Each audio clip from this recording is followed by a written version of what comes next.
அன்பார்ந்தவர்களே, நாம் சில நேரங்களில் நம் வாழ்க்கையில் எந்த பக்கம் செல்வது என்று தெரியாமல் திசை மாறி நிற்கின்றோம்.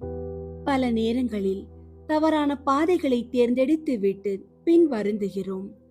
ஆனால் நம்மை படைத்த இறைவன் நம்மை ஒருபோதும் கைவிடுவதில்லை. நாம் இருளில் நடக்கும்போது ஒளியாகவும், குழப்பத்தில் இருக்கும்போது தெளிவான குரலாகவும் அவர் நமக்கு வழிகாட்டுகிறார். திரு குடும்பத்தின் அங்கமான யோசேப்பு மற்றும் மரியாளின் வாழ்வில் இறைவன் கனவுகள் வழியாகவும் தூதர்கள் வழியாகவும் சரியான பாதையை காட்டினார். இன்று நாமும் நம்முடைய முடிவுகளை எடுக்கும்போது அவசரப்படாமல் இறைவனின் குரலுக்கு செவி சாய்ப்போம்.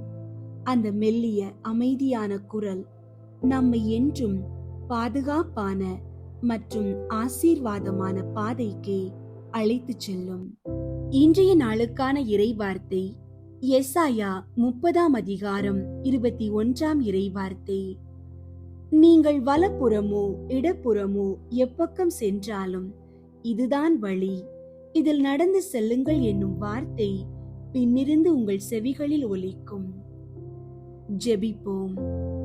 எங்களை வழி நடத்தும் நல்ல ஆயனே இறைவா, உம்மை போற்றுகிறோம். என் நேரமும் எங்களோடு இருந்து எங்களை பாதுகாக்கும் உம் பேரன்பிற்காக நன்றி செலுத்துகிறோம். ஆண்டவரே, இந்த நாளில் நாங்கள் எடுக்கும் ஒவ்வொரு தீர்மானத்திலும் உமது ஞானம் எங்களோடு இருக்கட்டும். உலகம் காட்டும் கவர்ச்சியான பாதைகளில் நாங்கள் மயங்கி விடாமல் நீர் காட்டும் நேர்மையான வழியில் நடக்க எங்களுக்கு அருள் புரியும். எங்கள் வாழ்வின் இக்கட்டான சூழல்களில் இதுதான் வழி என்று நீர் எமக்கு தரும் உந்துதலை கண்டுகொள்ளும் இதயத்தை எமக்கு தாரும். திரு குடும்பத்தின் பாதுகாவலில் எங்கள் பிள்ளைகளையும் பெரியவர்களையும் ஒப்படைக்கிறோம்.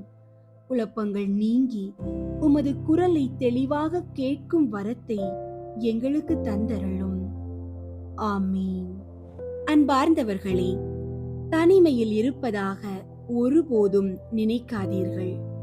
நீங்கள் திசை மாறும் போதெல்லாம் உங்களை தட்டி எழுப்பவும் சரியான பாதையில் திருப்பவும் ஒரு தெய்வீக கரம் உங்களுக்கு பின்னால் இருக்கிறது.